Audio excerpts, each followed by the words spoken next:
Assalamualaikum warahmatullahi wabarakatuh. Apa kabar Nanda pada hari ini? Semoga Nanda semua sehat selalu dan semoga kita semua selalu dalam lindungan Allah Subhanahu wa taala. Amin. Sebelumnya Nanda telah membuat pantun ya, dan juga Nanda telah membacakan sebuah pantun dalam sebuah kelompok. Nanda juga sebelumnya telah merangkum sebuah teks bacaan yang ada pada buku tema 4. Nah, seiring dengan kegiatan atau pembelajaran kita pada hari ini, yaitu memasuki subtema 4, kegiatan berbasis proyek dan literasi, dengan materi yaitu membuat pantun dan cara merangkum teks bacaan. Berikut ini merupakan video cara merangkum teks bacaan. Jadi silahkan disimak dengan baik. Nah, di sini saya sudah ada sebuah contoh bacaan ya dalam sebuah teks yang berjudul Kenakalan Remaja. Di sini ada 3 paragraf ya. Yang ini paragraf pertama, yang ini paragraf yang kedua, yang ini paragraf yang ketiga. Nah, caranya untuk merangkum sebuah bacaan ini menjadi hanya satu paragraf adalah dengan cara menentukan terlebih dahulu kalimat utamanya. Nah, kalimat utama hampir sama ketika kita mencari kalimat utama hampir sama dengan kita mencari sebuah ide pokok. Bisa di kalimat awal, bisa di kalimat akhir. Ya. Tetapi tidak semua ada di kalimat akhir ya, terkecuali kalau itu kalimatnya simpulan. Oleh karena itu, misalkan. Nah, kita lihat di paragraf yang ke-1. Nah, misalkan yang ini. Kita lihat yang kalimat awalnya. Salah satu permasalahan nasional yang sampai sekarang belum sepenuhnya mendapatkan solusi yaitu kenakalan remaja. Nah, ini merupakan kalimat awal dan saya rasa ini merupakan kalimat utamanya ya, karena ini kalimat akhirnya namun bukan sebuah kalimat menyimpulkan. Berarti jelas kalimat utamanya adalah yang ini. Nah, kita lihat ke paragraf yang kedua. Ada berbagai faktor yang mendorong remaja bertindak buruk. Nah, ini. Kita lihat yang kalimat akhirnya. Kondisi remaja yang cenderung belum stabil, belum bisa membedakan yang baik dan buruk. Inilah yang akhirnya membuat dirinya terjerumus. Oke, berarti saya rasa kalimat utamanya masih di awal atau kalimat awal, yakni ada berbagai faktor yang mendorong remaja bertindak buruk. Kenapa? Karena kalimat akhirnya tidak menyimpulkan. Oke, terakhir kita ke paragraf yang ketiga. Oleh karena itulah pendampingan orang tua dan juga pendidik yang baik sangat penting pada fase remaja ini. Karena itu pendampingan orang tua dan pendidikan yang baik perlahan akan membantu anak berkembang dan tumbuh ke arah yang positif. Nah, yang ininya dengan begitu berarti bukan ya, berarti jelas. Kalimat utamanya adalah kalimat yang awal, yang ini. Agak sedikit panjang ya. Nah, kalau masing-masing paragraf sudah ada kalimat utamanya ditemukan.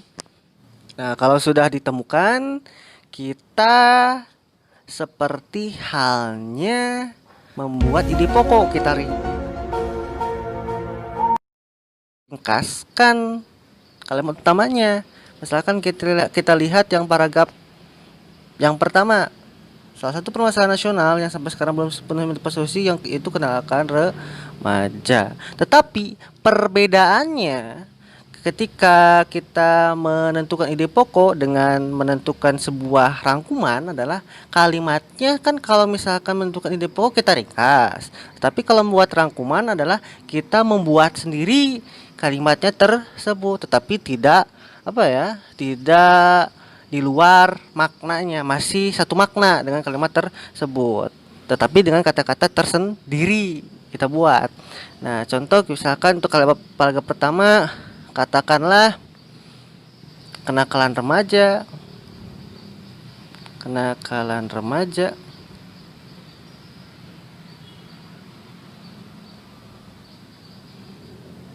merupakan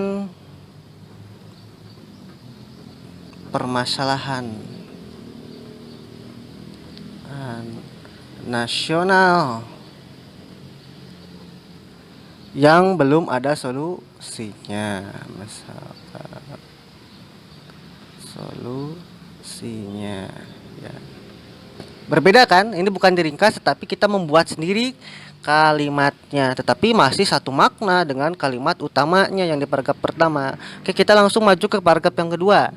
Ada berbagai faktor yang mendorong remaja bertindak buruk. Nah, ini kalimat utamanya yang paragraf kedua. Kita bikin lagi. Berbagai faktor, macam faktor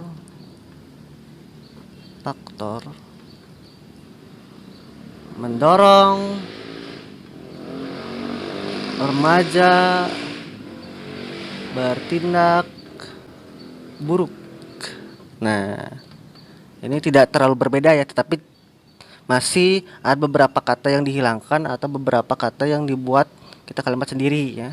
Ini dari paragraf yang kedua. Nah, kita lihat di paragraf yang terakhir, yang paragraf yang ketiga. Nah, ini agak sedikit panjang. Kita ringkas yang kalimat utamanya. Oke, itulah pendapat orang tua dan juga pendidik yang baik sangat penting pada fase remaja ini. Akan membantu anak berkembang tumbuh ke arah yang positif. Nah, kita buat pendampingan orang tua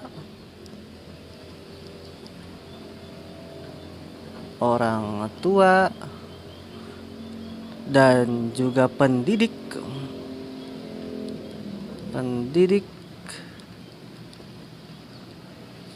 yang baik sangat penting pada fase remaja. Nah, kita sudah jadi kalimat sebagai kalimat rangkuman dari paragraf yang ketiga. Nah, jadilah satu paragraf. Nah, yang awalnya 3 paragraf, sekarang hanya 1 paragraf. Yang ini merupakan sebuah rangkuman atau juga ringkasan rangkuman lah ya dari paragraf dari sebuah teks bacaan yang isinya terdiri dari 3 paragraf. Hanya yang sehingga menjadi 1 paragraf setelah kita rangkum. Nah, itu cara merangkum sebuah teks bacaan. Selamat mencoba, semoga bermanfaat. Terima kasih. Wassalamualaikum warahmatullahi wabarakatuh. Itulah tadi cara merangkum sebuah teks dalam bacaan. Ustazah harap Nanda bisa merangkum bacaan dengan baik dan benar. Ustazah juga punya video salah satu siswa membaca pantun buatannya sendiri. Nah, perhatikan dengan baik. Perkenalkan, nama saya Indonesia Noviana Ampun. Pada kesempatan kali ini kita akan membahas tentang pantun. Nah, pantun itu adalah seni merangkai kata untuk mengungkapkan perasaan seseorang. Pantun ada 4 ciri-ciri teman-teman, yaitu memiliki rima abe-abe, terdiri ada 4 baris dalam 1 bait, memiliki 8-12 suku kata, dan baris pertama dan kedua adalah satiran, dan baris ketiga dan keempat adalah isi. Cara menentukan makna pada pantun adalah mencermati baris pertama dan kedua pada pantun dan memahami isi dari pantun. Saya akan menyebutkan 6 pantun, yaitu pantun kanak-kanak, pantun tua, dan pantun muda. Pantun kanak-kanak berisi pengalaman masa kanak-kanak yang berisi pengalaman sedih maupun senang. Pantun muda berisi kisah anak muda. Pantun tua berisi nasihat orang tua kepada anaknya. Saya akan memulai dari pantun kanak-kanak. Buah mangga, buah kiwi, makannya di Belanda. Jadilah anak yang baik hati terhadap teman dan sanak saudara.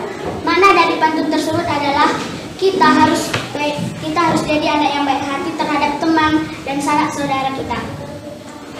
Dan pagi-pagi duduk di depan, angkat kaki sambil minum kopi. Kalau ingin punya banyak teman, jadilah anak yang setia dan baik hati.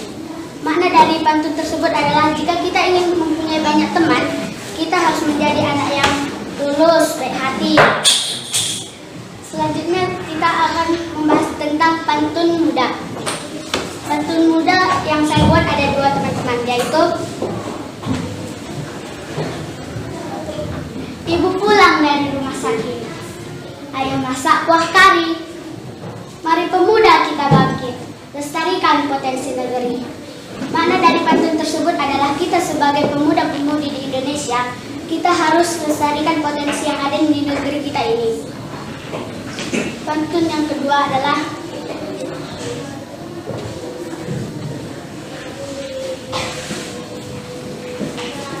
makan nasi dengan ikan teri, setelah itu minum susu mangga.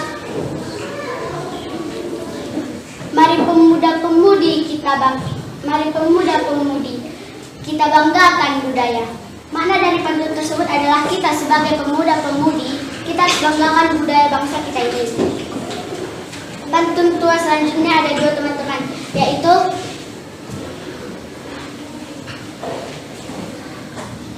makan buah alpukat dengan buah mangga, setelah dimakan dengan susu. Kalau kamu punya harta benda, janganlah kamu pamerkan kekayaan itu. Jadi makna dari pantun tersebut adalah walaupun kita punya harta benda, kita tidak boleh memamerkan harta benda kita itu kepada teman-teman kita. Karena nanti kalau kita mati itu nggak ada gunanya lagi. Yang kedua, maksud hati ingin makan es doger, tapi sayang es dogernya sudah dimakan kamu.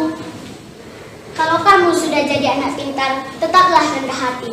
Makna dari pantun tersebut adalah walaupun kita sudah pintar, kita harus tetap rendah hati, tidak boleh sombong dan mau berbagi ilmu dengan teman-teman. Terima kasih teman-teman sudah mau mendengarkan. Setelah melihat video sebelumnya, Ustazah harap Nanda bisa membuat pantun dengan benar, serta membaca pantun dengan baik. Kegiatan dilanjutkan sesuai dengan materi proyek hari ini, yaitu dengan membuat sebuah pantun. Jadi Nanda boleh memilih pantun apa saja yang ingin dibuat, boleh tentang peredaran darah, tanggung jawab, pantun muda, dan sebagainya. Setelah dibuat, silahkan Nanda bacakan pantunnya dan jelaskan maknanya dengan cara merekam suara atau dengan menggunakan audio dan disetor ke WhatsApp pribadi Ustazah. Sekian pembelajaran subtema 4 pada hari ini dan berakhirlah juga pembelajaran pada tema 4. Alhamdulillahirabbil alamin.